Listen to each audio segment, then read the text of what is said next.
Hi, everybody. How's everybody doing? I hope everybody has a safe and fun holiday. Today, I am here for a new releases wrap up for May and June and reading progress for current new releases I'm reading, as well as anticipated releases for July, which I'll talk about at the end. The book I'm starting off my wrap-up with is called Starshipped by Cat Sebastian. I read this between the end of May and the beginning of June for Pride Month. The first two books I'm talking about are by Cat Sebastian. This book focuses on Simon and Charlie, who are famous actors in a popular TV show. And what's unique about this book is that you get to follow the Discord chats of the fans of the TV show who are shipping these characters together. And originally they hate each other, but they eventually start having a romance, and the build up to their relationship is beautiful. Carrie Can Read recommended this author to me last year, and aside from this book and After Hours of Dorian books, I have also read You Should Be So Lucky, We Could Be So Good, and The Queer Principles of Kit Webb. I love her writing style and how she builds her relationship dynamics, and like other romance authors that I read, she's really good at banter too. I gave this book 5 stars, but I also agree with Kathleen, and I wasn't a big fan of the swearing, but overall, it was a good book. The next book I read is also by Cat Sebastian. It's called After Hours at Dorian's Books. This book is set in New York City in 1978, and this is set in a bookstore in Manhattan, and our main couple this book focuses on is Patrick and Nathaniel. And one thing I liked about this book is the relationship build-up between Patrick and Nathaniel. Like Simon and Charlie in this book, in Starshipped, they had great banter. And also, this is set during the Civil Rights Movement and the Vietnam War. And there was a scene in this book where war agitators were having a meeting at the bookstore, and I really like how Cat Sebastian interwove that into the narrative. The next new release that I read is The Someday Garden by Ashley Poston. Kathleen, Matt, and I are reading this together, so I'm going to hold off on giving my rating for this book until August when Matt and I review it on his channel. But I will say that I have been a huge fan of Ashley Poston for the past couple of years, and aside from the 7-year slip, all of her books have been 4.5 to 5-star ratings. The 7-year slip was 3 stars because I thought the relationship was too insta-lovey. So we got to meet Ashley Poston for her release party at Books A Million a couple of weeks ago, and she was super nice. And she and the other author, Tessa Yang, talked about how they were inspired by the main atmosphere to write this book. This book is set at the Botanical Gardens, and Tessa Yang's book, The Jellyfish Problem, is about a person who works at a lighthouse who is researching jellyfish, and she did her book research around the Nubble Lighthouse.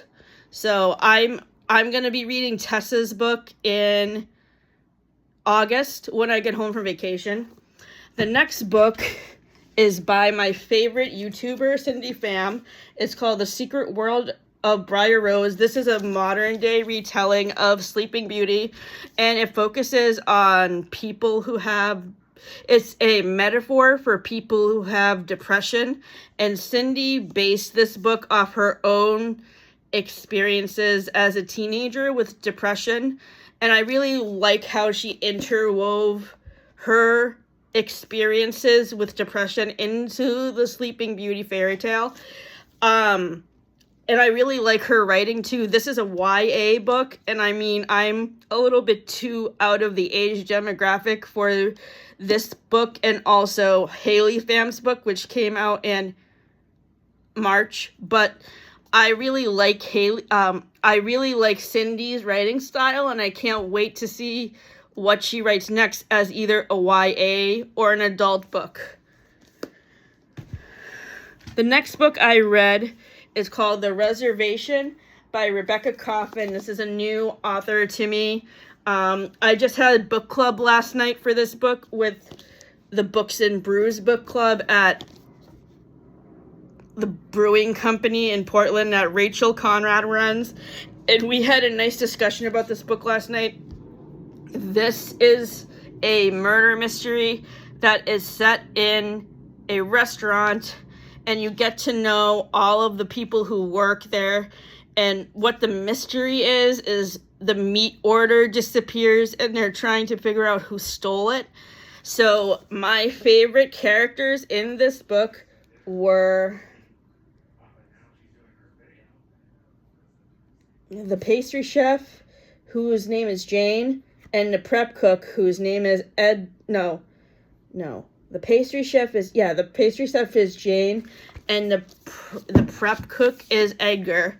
And I'm probably going to write a fan fiction about them, which I'm really excited to write. The next new release that I read this month was Land by Maggie O'Farrell. This is by the same author of The Marriage Portrait and Hamnet. This is set during the potato famine in Ireland, and like other books that I have read set in Ireland,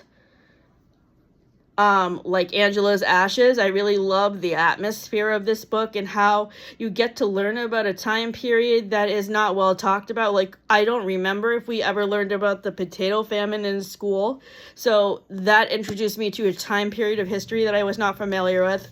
I gave this book 4.5 stars, and if you have seen the movie of Hamnet, please let me know in the comments what you think about it. The next new release that I read this month that has been hyped a lot by fellow booktubers is Phoebe Berman's Gonna Lose It. So this is by a podcaster that Sarah Caroli and Destiny Sidwell follow. I have yet to watch an episode of the podcast. So this is her first book, and I was intrigued to read it because I heard Sarah and Destiny rave about Brooke and her podcast. So this book focuses on Phoebe, who is 30 years old, and she has relationship anxiety, and she is a little bit too hyperfixated on losing her virginity, and I couldn't really connect to that aspect of her character, but I really like how Brooke talked about anxiety, and I could relate to Phoebe's character in that sense, just not in the facet of relationships that she was talking about. I gave this book 4 stars. The next book that I'm currently reading that's a new release is Annabelle Monaghan's new release from the end of May called Dolly All the Time. Annabelle Monaghan writes wonderful summer romances. I have also read Same Time Next Summer by her, and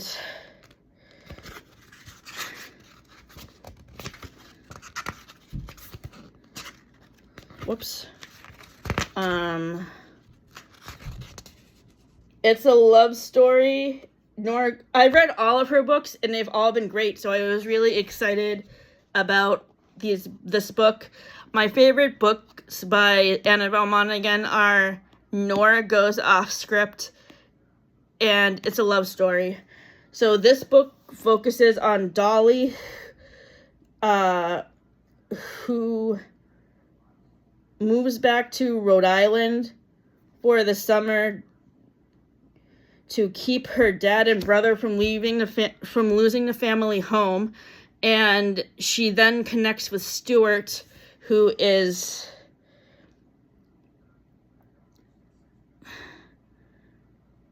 a person who's from a rich family in town.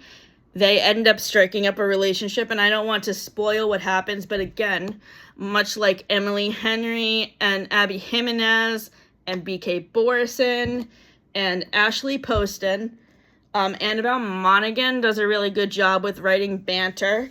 I have really enjoyed getting to know Stuart and Dolly. So far in this book, I am on chapter 26, page 247.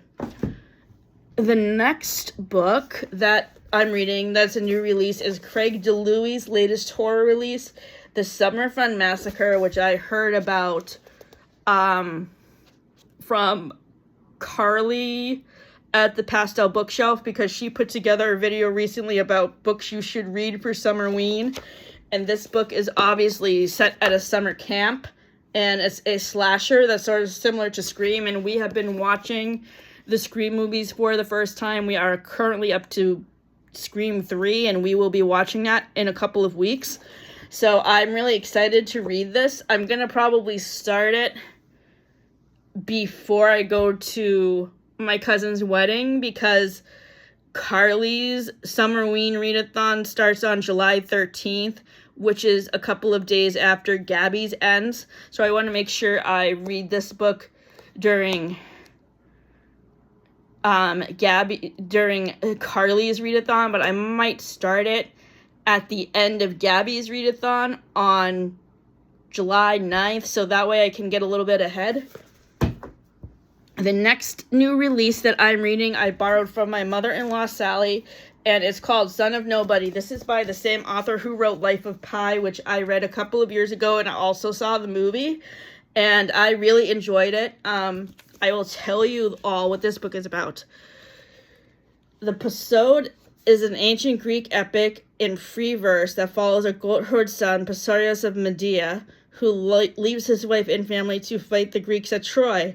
This commoner story was lost to time until Harlow Doane, a Canadian academic who left his own wife and daughter behind to study at Oxford, discovers its relic nearly 30 centuries later.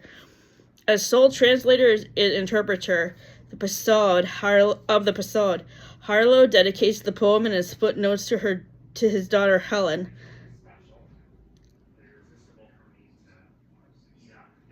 Under his gaze, a personal message to his beloved child appears in the ancient text like a palimpsest. Despite the thousands of years and hundreds of miles that separate Pasorius and Harlow, a thread hasn't frayed. The universal song of homesickness and regret, of love, ambition, and grief. Son of Nobody takes readers from the plains of Troy to halls of Oxford, from the classical to the contemporary, from ancient verses to modern footnotes. It is a dazzling, masterful feat of myth, history, and domesticity that explores how stories become facts, the price we pay to share them, and how we live then, now, always. I just started this book on Monday, and I am currently on page 74. The next new release that I'm currently reading is Our Perfect Storm by Carly Fortune. Carly Fortune's new release from last summer, One Golden Summer, which is the sequel to Every Summer After, was a 5-star read for me, so I was highly anticipating this book. I started it on Monday, and I am on chapter 25, page 195, and so far I really love the build-up between Frankie and Georgie, who were childhood best friends. Frankie gets stood up at her wedding by her fiance, and Georgie goes on her honeymoon with her. Georgie was her best friend from childhood, and they rekindle their relationship on the honeymoon that her husband was supposed to go on with her. So this situation reminds me of in Friends when Rachel and Ross get married in Las Vegas, and then break up, and Rachel has to go on a honeymoon to Greece by herself. That's at the beginning of season 6, before Monica and Chandler get engaged. So I can't wait to read more of this. The next new release I picked up at the library today. It's called The Dorians by Nick Cutter. This is my first book by this author. Gabby really hypes up his horror books, and she recently talked about this one in a blog she did where she reads new horror and romance releases. If I can find that video, I will tag it in the description box below. I'm going to probably start this tomorrow or Friday. And anticipated rating is 4 stars. The final new release I'm going to talk about today is Gone Before Goodbye by Reese Witherspoon and Harlan Coben. For those of you who may not be aware, I'm sure you know that Reese Witherspoon is a very popular actress, and this is her first book that she wrote with Harlan Coben, who is a well-known mystery writer. So far, I'm really enjoying the writing style and the pacing. The pacing is like really fast, and the chapters are really short. I am on chapter 9, page 116, and Maggie McCabe is teetering on the brink. A highly skilled and renowned Army combat surgeon, she has always lived life at the edge, where she could make the most impact, and it was all going to plan until it wasn't. Upside down after a devastating series of tragedies lead to her medical license being revoked. Maggie has lost all purpose, but now her nerve or her passion, but not her nerve or her passion. At her lowest, she is thrown a lifeline by a former colleague, an elite plastic surgeon whose anonymous clientele demand the best care money can buy, as well as absolute discretion. Halfway across the globe, sequestered in the lap of luxury and cutting-edge technology, one of the world's most mysterious men requires unconventional medical assistance. Desperate, one of the few surgeons in the world skilled enough to take this job, Maggie enters his realm of unspeakable opulence and fulfills her end of the agreement. But when they suddenly disappear while still under his care, she just becomes a fugitive herself, or will she be the person who is gone before goodbye? So, that's my wrap up for new releases for May and June. For July, my anticipated releases are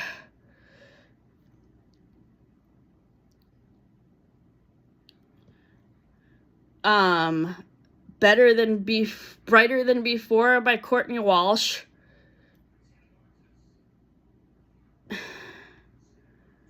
An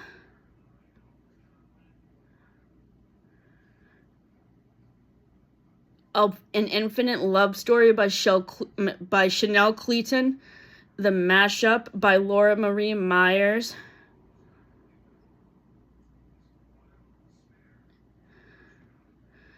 I'm finishing the audiobook of The Shippers by Catherine Center, which is going to be getting 4 stars. I'm also going to be reading Most Ardently Yours by Freya Sampson and Pretty Dead Things by Kelsey Cox. What new releases are you looking most forward to for July? And which of these books have you read?